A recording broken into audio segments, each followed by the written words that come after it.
Meus amados irmãos e irmãs, vamos abrir a nossa Bíblia para o livro de Provérbios, capítulo de número 22, verso de número 6. Vamos ler todos juntos? Ensina a criança no caminho em que deve andar, e ainda quando for velho, não se desviará dele. Nós estamos aqui, Senhor, porque queremos ouvir a tua santa instrução. Nos abençoa e cuida de nós e nos dá, Senhor Deus, por favor, Senhor, a tua bênção, Senhor, Deus Santo Espírito. Ajuda-nos, instrui-nos, exorta-nos, admoesta-nos, pois nós esperamos, Senhor, nas tuas verdades para endireitar os nossos caminhos. E ainda, Senhor Deus, quando formos velhos, Senhor, nos lembraremos das tuas veredas santas e jamais nos desviaremos delas. No nome de Jesus nós oramos. Amém. Meus amados irmãos, nós estudamos desde novembro passado algumas lições importantes sobre criação, educação de filhos.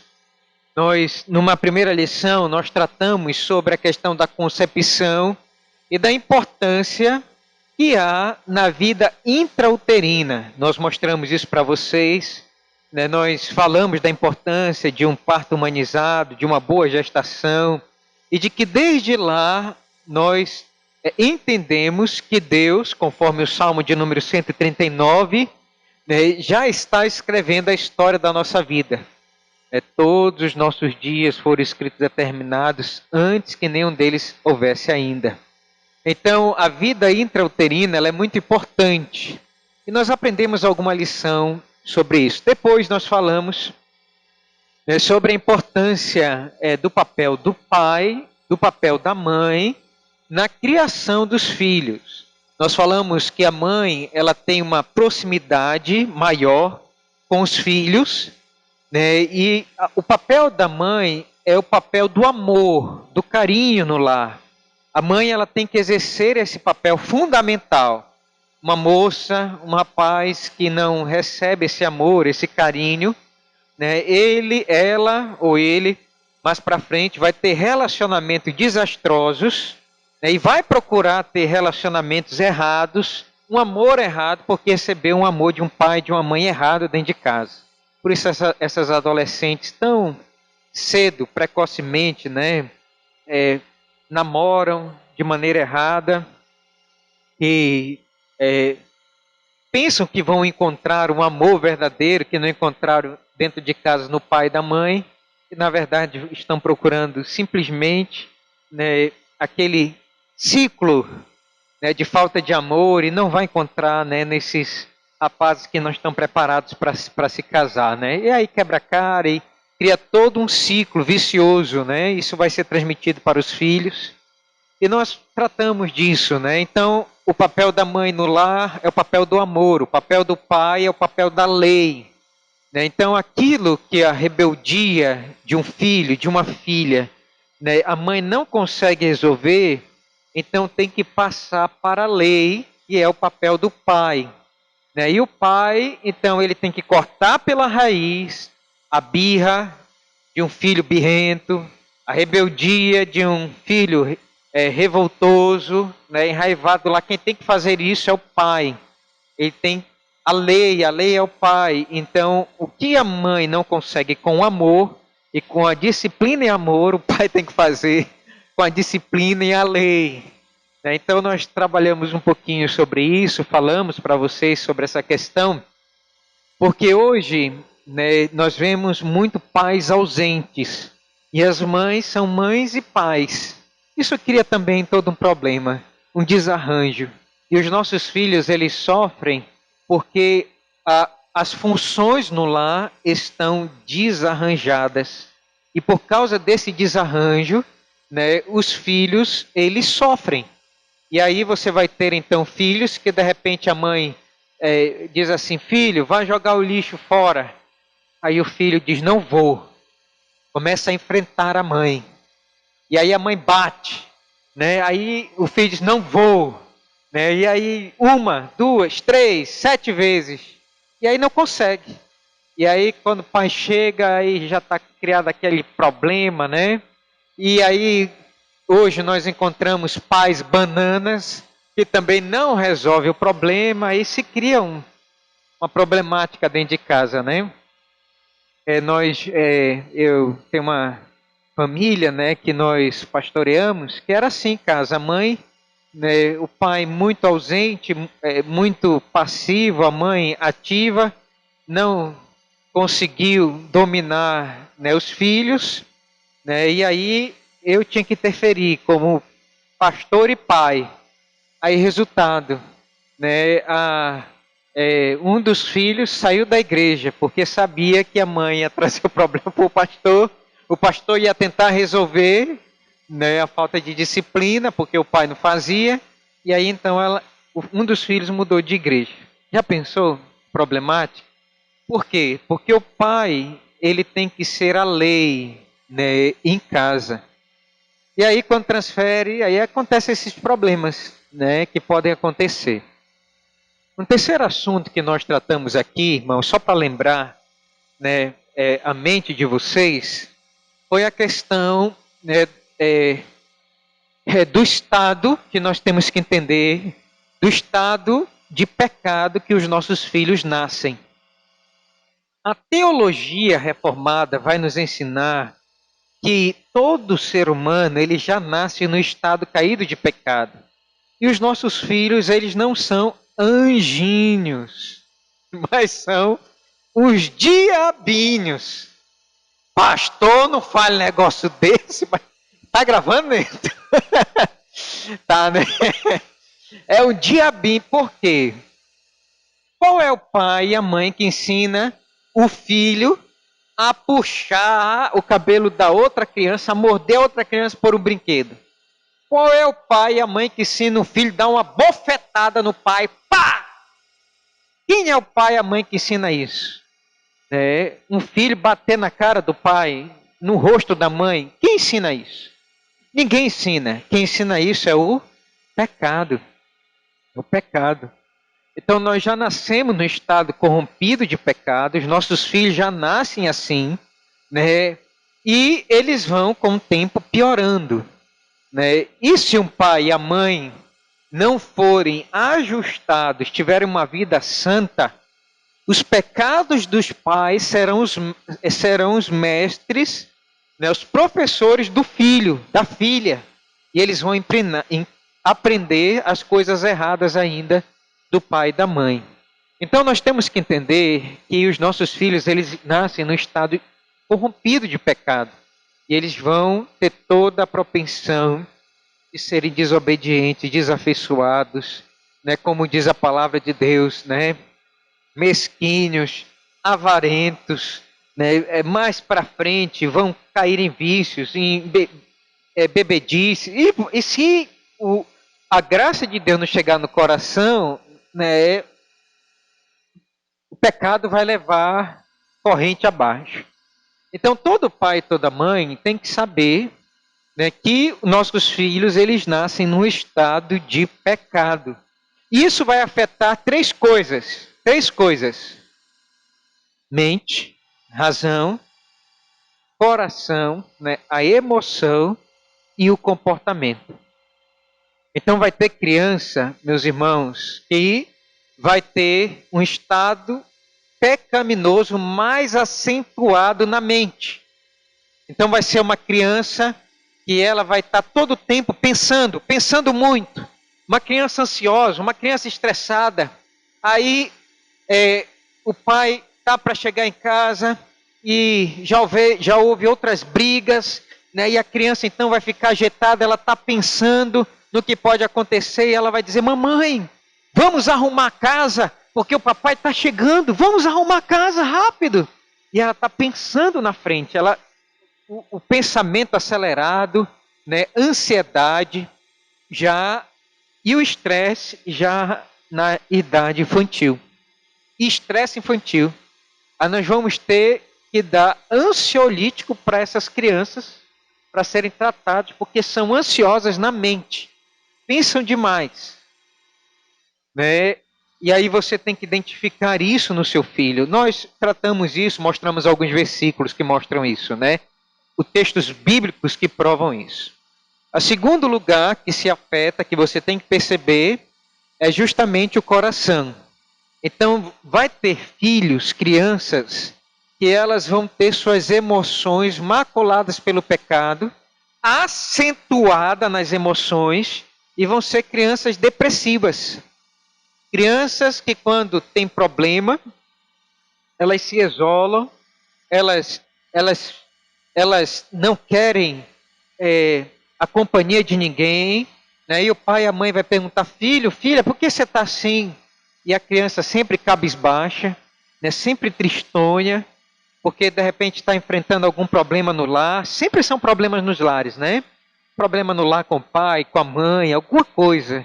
Ou na escola, a criança às vezes recebe bullying na escola, né? E aí não consegue falar para o pai e para a mãe. Chega, né, meio-dia em casa e a mãe coloca a mesa: filho, vem almoçar. Não, não quero, estou sem fome, mãe. E vai, se isola, depressivo, com as emoções caídas. Existe isso, irmãos. Crianças assim, né, com as emoções para baixo.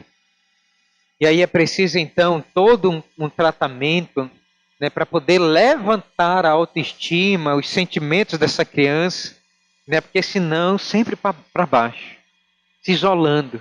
Crianças assim. Né? E em terceiro lugar, nós falamos aqui também, para que vocês relembrem, que o último estado, o pecado, a criança no estado de pecado, ela pode ter ou a mente, ou o coração, ou o comportamento afetado pelo pecado. E aí nós vamos ter algumas síndromes hoje, né, que a psicologia ensina, né, uma criança que tem um comportamento muito agitado, né, ela é o quê? Imperativa. Onde é que existia isso 10, 20 anos atrás? Imperativa.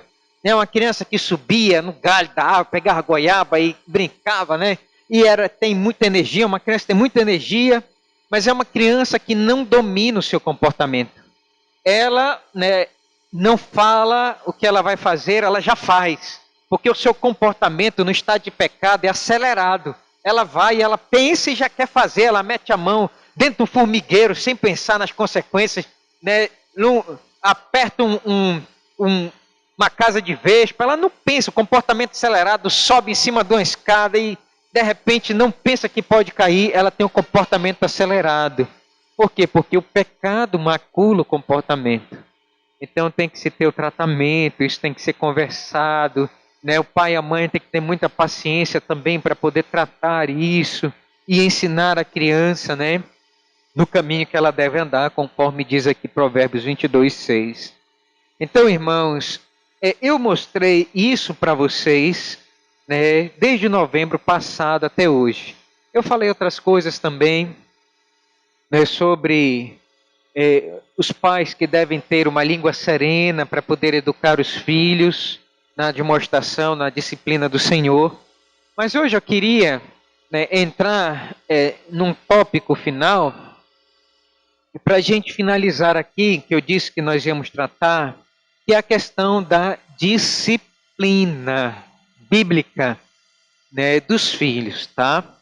Esse é um assunto hoje que é um tabu dentro da igreja. Não, pastor, não diga isso. Um tabu, disciplina. Irmãos, temos que ler a nossa sociedade, ler os nossos dias. O que está acontecendo?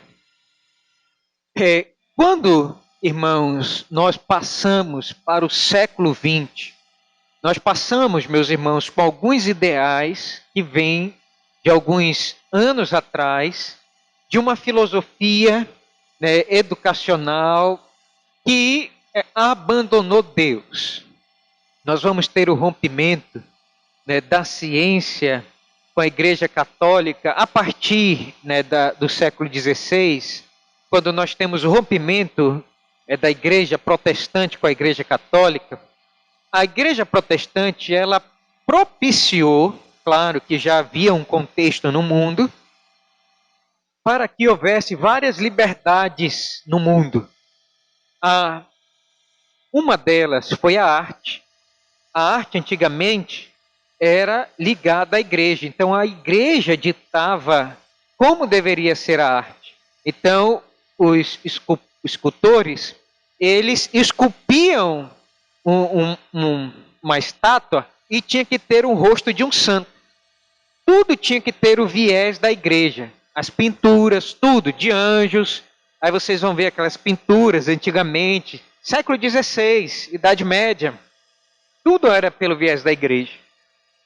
E aí, irmãos, com o avançar da reforma, apoiando o movimento humanista que havia naqueles dias, e iluminista mais para frente, isso foi se rompendo, né? E daí nós vamos ver Michelangelo, né, fazendo esculturas com o corpo, né, mostrando a beleza do corpo. Davi, né, Pietà, você vai ver, né, as formas do embelezamento do corpo humano. Isso é humanismo.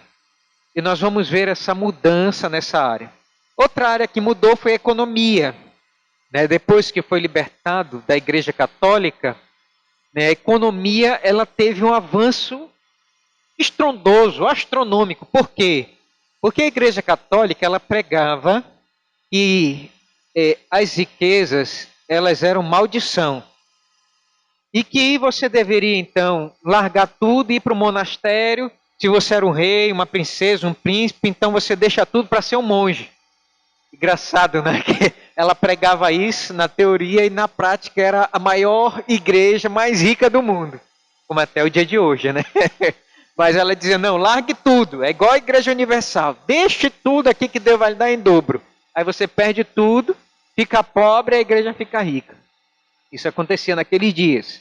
E aí então, irmãos, a teologia reformada vai dizer não, a riqueza é abençoada. E aí nós vamos ver, né, os estudiosos dizer que o João Calvino é o pai do capitalismo, né, porque ele, né, e a sociedade calvinista foram as que mais trabalharam e que mais juntaram riqueza. Os puritanos foram ricos. Por isso nós vamos ter uma Inglaterra, né, um Estados Unidos riquíssimo. É um povo que trabalha, valoriza, né, como dizia um antigo presidente, né, até esqueci o nome dele, que ele dizia, né, tempo é dinheiro. Isso é filosofia calvinista, né? Mas também já está aí mais para o secularismo, né? Nós sabemos que o dinheiro não é tudo. Então nós sabemos disso claramente. Isso já é capitalismo selvagem. Mas houve essa libertação. E por fim, uma outra liberdade que aconteceu foi nas ciências. Nós sabemos, né, que Nicolau Copérnico e mais para frente Galileu Galilei quase eram mortos se eles não voltassem atrás, porque a Igreja Católica dizia que a Terra era lá plana. E eles descobriram que ela era redonda. E aí depois eles descobriram que a Terra não era o centro do universo, mas o Sol. Ai, Galileu, não diz isso, tu vai morrer. Ia morrer. E o Papa mandou matar. E aí ele teve que voltar atrás e tudo, né? Ficou um tempo preso, porque a ciência estava ligada à igreja. Mas aí, a partir, irmãos, do século XVI, houve esse rompimento. E aí nós vamos chegar, então, em Augusto Comte. E Augusto Comte vai dizer que o ser humano, ele é um papel em branco. E a educação, ela é a melhor maneira de educar um ser humano. E nesse ambiente positivista, né, que o Brasil ele vai então criar o seu slogan, né, da igreja, da bandeira, né? Qual é o slogan da bandeira do Brasil? Ordem e progresso, é positivista, esse é um pensamento positivista. E esse pensamento positivista, irmão, de que o homem, né, ele vai vencer pela educação, isso entrou pelas portas do século XX. E nós entramos no século XX, né, com um ideal de progresso científico, né? Nós vamos entrar no século XX esperando, né, que o céu seja implantado na terra.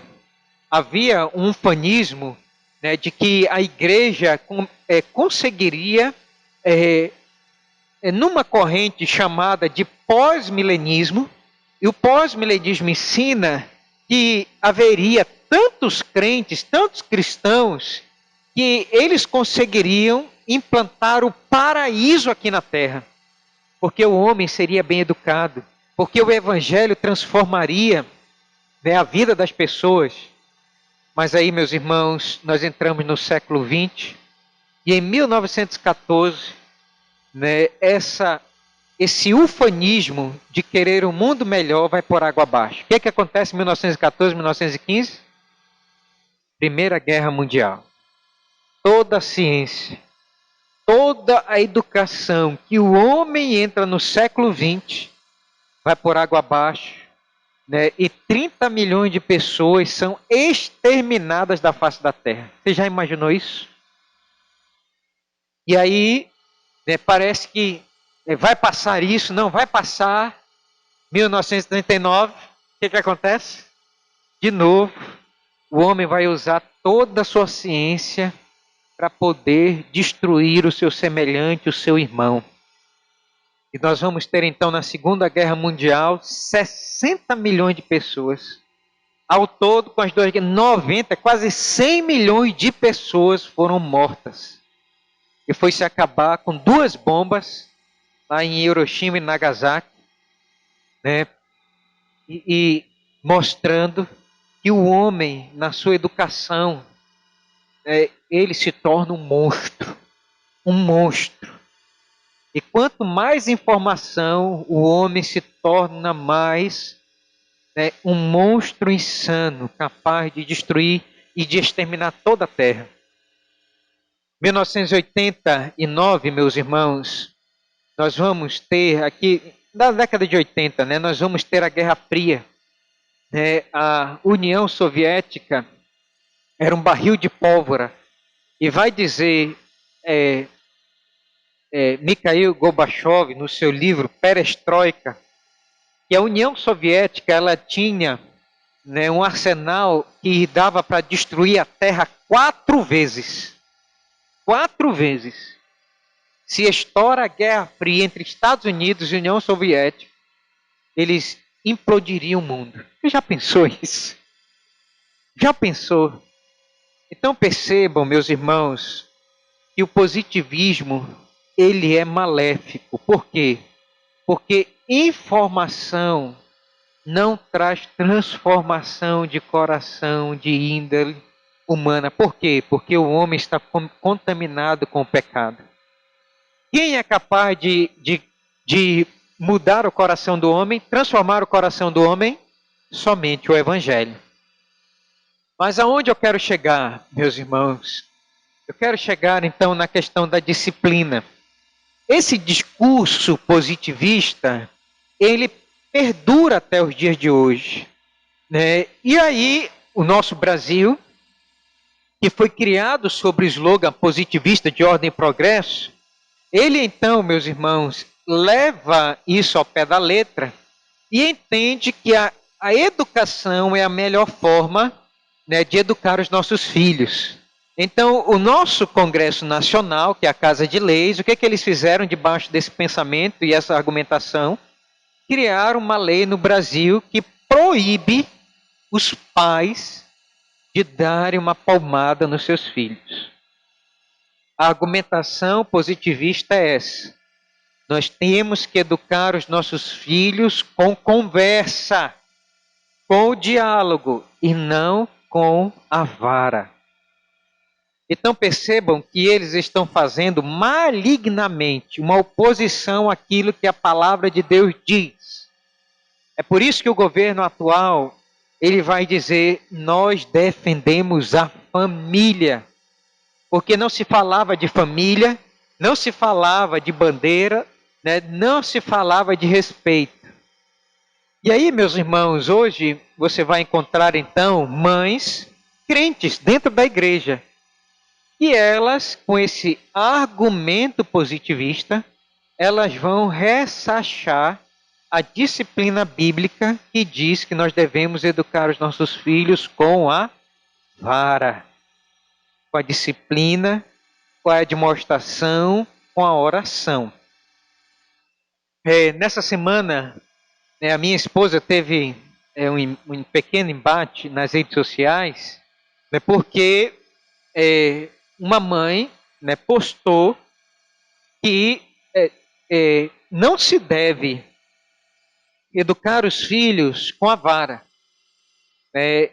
E a Sara, ela disse, ou nós cremos na Bíblia, ou nós cremos no argumento positivista. E a mulher então afrontou ela e disse, olhe, reserve a vara para o seu marido. Eu digo, mexeu comigo. Reserve a vara, o cinto, para o seu marido. O cinto é para estar no cós do seu marido. Eu quero ver você batendo na sua filha, quando ela estiver chorando, e você estiver com a vara, e você olhar para ela chorando, enquanto você disciplina ela, vendo que você está errada. Ela, então, disse que não se deve criar e educar filhos disciplinando fisicamente, mas meramente conversando. Então, o argumento deles, irmãos, é que nós temos que criar os nossos filhos simplesmente dialogando e ensinando eles o que é o certo e o que é o errado. Se você colocar no YouTube, educação positiva, você vai ver então uma série de vídeos de mulheres defendendo isso, e até crentes, usando o argumento e dizendo que a vara e o cajado, lá no Salmo de número 23, não é vara e cajado. Ali é simplesmente uma alusão ao ensino e a instrução que Deus dá para as suas ovelhas. Então, quando nós lemos Provérbios, nós temos que ler que ali a vara não é a vara literal, física, mas é a instrução para a criança. E que eles vão dizer que a lei que vale para a educação dos filhos não é a do Antigo Testamento, mas é a do Novo Testamento, de Jesus. Jesus vai dizer que nós devemos amar, que nós devemos usar o amor para educar os nossos filhos. Então, se um filho bate no rosto de um pai, de uma mãe, então você não tem que retrucar batendo na mão dele. Não, não faça isso. Deixa ele bater no seu rosto. E depois então você senta e aí você vai então instruir. Filho, filha, olha, isso é errado. Você não pode bater. Porque papai e mamãe amam muito você. E você não pode pegar e bater no seu pai. Interessante, né? É que o filho pode bater, pode fazer escândalo, pode cuspir na cara do pai, mas o pai não pode fazer o inverso. Porque é errado. Porque vai traumatizar a criança. Então nós vamos ver aí, nessa lei nova, vemos vídeos de uma criança que foi para a secretaria, e aí colocaram ela de castigo, e ela não gostou do castigo, ela quebrou tudo na secretaria, quebrou a mesa, jogou o vaso, e a diretora, meu Deus, nós não podemos tocar nesse ser angelical, ele está traumatizado, porque ele foi colocado no cantinho da disciplina, e ele quebrou tudo. Já pensou? Olha o ponto que nós estamos chegando. E aí nesse discurso positivista, nós vemos aí o caso naquela filha que matou a mãe, que era psicóloga, e nesse discurso positivista não deve nunca ter disciplinado ela, aquela von Richthofen, que hoje estão até fazendo filme dela, um caso horrível, não devia nem ser, deveria ser até esquecido, horrível. Querem fazer um filme, querem noticiar. Aí, e matou a paulada os pais. E a mãe era psicóloga. E sabe, nunca deve ter disciplinado. Positivista. Positivista. Então nós vemos, meus irmãos, escolas assim, educadoras assim, pedagogas assim. E nós vemos até crentes dentro da igreja assim. Então, voltando ao nosso texto para encerrar nessa noite, eu só estou aqui introduzindo o assunto. Perceba, irmãos, que Provérbios 22, 6 vai dizer: ensina a criança no caminho em que deve andar, e ainda quando for velho, não se desviará dele. Alguns evangélicos usam esse texto aqui, né, é, como se o caminho que fosse ensinado aqui fosse o caminho da salvação. Mas o livro de Provérbios, irmãos, ele é um livro sobre comportamento, sobre sabedoria. Então aqui não é o caminho de Jesus Cristo, não é esse o caminho que o sábio aqui está aludindo. A gente pode até mesmo fazer essa alusão, né, ao caminho do Evangelho. Mas aqui o caminho não é o caminho do Evangelho. Não está se tratando aqui. Nós podemos fazer essa ponte. Mas a palavra aqui, ensino, é a mesma palavra, irmãos, usado, né, no hebraico e no grego para duas funções. Duas funções. Uma delas é a função, né, do freio que se coloca na boca do animal para poder domar ele. Ensino, de uma maneira negativa, irmãos, é um freio que deve ser ensinado na criança. Então você tem que ensinar a criança ela a se frear. Então esse é o ensino que a palavra de Deus traz para poder domar a má índole da criança. Mas de uma maneira positiva, essa palavra também aponta para outra atividade, que era das parteiras.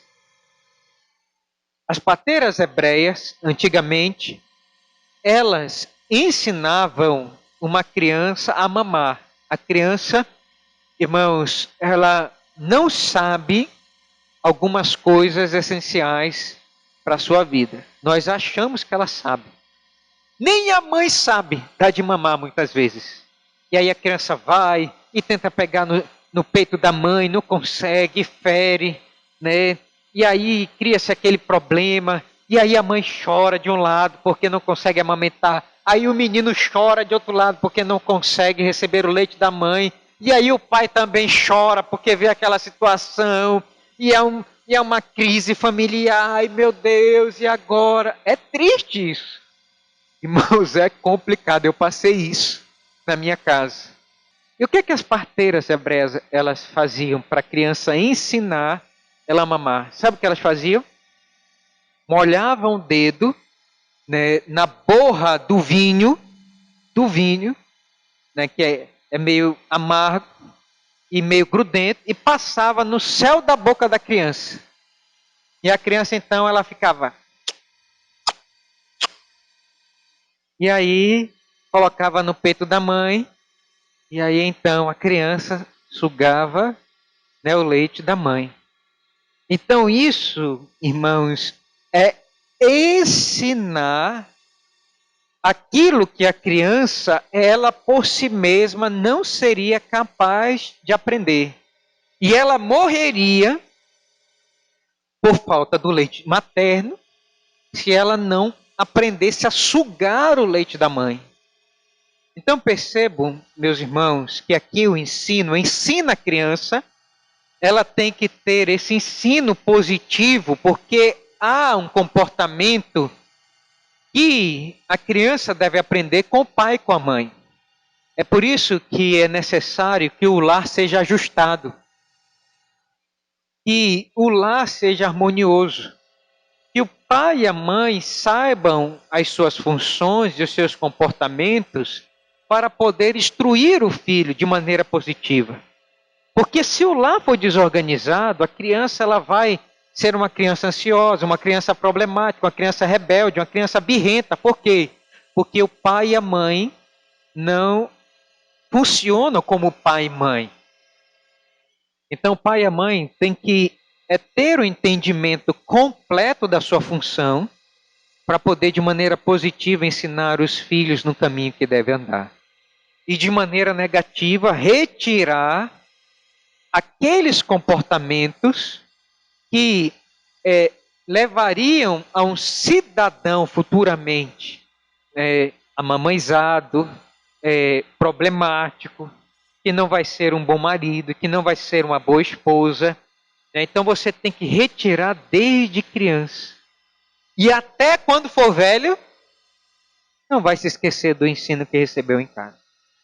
Então o pai e a mãe, ele passa essa instrução para o filho, até quando é velho, não se esquece dele. Então você tem que educar, meus irmãos, seus filhos, suas filhas, né, de maneira positiva e de maneira negativa, né? Imputando coisas que ele não tem e retirando coisas que é necessário para a educação deles. E uma das coisas necessárias para essa educação, de maneira positiva, para que a criança aprenda, é a disciplina física. Faz parte da educação positiva, não do positivismo, que ensina o contrário. Mas, biblicamente, a disciplina, ela vai ajudar você a orientar seu filho e sua filha. Por quê? Porque vai dizer a palavra de Deus lá em Hebreus, que Deus disciplina ao filho que ele ama. E como é essa disciplina? Essa disciplina, irmãos, é sentindo dor. Então a dor, ela verga. A dor, ela quebra crista. A dor, o sofrimento, irmãos, nos faz humildes e nos faz então andar no caminho do Senhor. Então, se a dor ela não vier aliada com a instrução, aí nós vamos ter então, como nós vemos o Sloan falando, comentando, né, hoje, um número imenso de processos contra a polícia militar, porque lá você vai ter uma disciplina física que os boys, os playboys, não vão aceitar, não querem. E aí vão processar a polícia militar. Por quê? Porque em casa não sentiram essa dor. E eles vão dizer, se meu pai nunca me bateu, eu vou aqui me submeter a isso? Então, meus irmãos, percebam que esses valores positivistas, continianos, né, eles estão maculando, eles estão destruindo, eles estão solapando aquelas verdades que diz a palavra de Deus. Nunca retirem os fundamentos que os pais colocaram. É a palavra de Deus diz. Nunca retire os fundamentos que os pais colocaram. Por isso, meus amados irmãos e irmãs, finalizando, eu queria dizer então para você nessa noite, introduzindo esse assunto que nós vamos tratar na próxima quarta-feira, de maneira positiva, para que nós encaminhemos os nossos filhos, é preciso que eles sintam, sim, na disciplina, na instrução, alguma dor. E nós vamos ver, claro, que a palavra de Deus vai dizer, né, que nós não podemos reter a vara do nosso filho para que a estutícia do seu coração continue, e aí vamos criar uma víbora para morder o nosso calcanhar, mas também nós não devemos exceder com a vara para não matar, né, e aí o filho se irá se rebelar contra o pai por causa do excesso da disciplina, né? Então, como os pais bíblicos, nós devemos então tarear o barco, equilibrar as coisas, mas o fato é que nós devemos exercer isso, né? A disciplina. Porque, meus irmãos, tem três, né, formas de você disciplinar os filhos, né? E nós vamos comentar sobre isso, né? Primeiro é a oração, né? A gente vai tratar sobre isso. Você tem que disciplinar os filhos orando com eles, né? E fazer eles sentir os pecados deles. Segundo, é instruindo, né? Você tem que instruir, né? A Lara foi instruída, né? E terceiro, se não haver resultado, a disciplina, né? Física para sentir a dor, para poder vergar e entender, né? Mas nós vamos tratar isso com mais de maneira mais pausada, né, na quarta-feira que vem.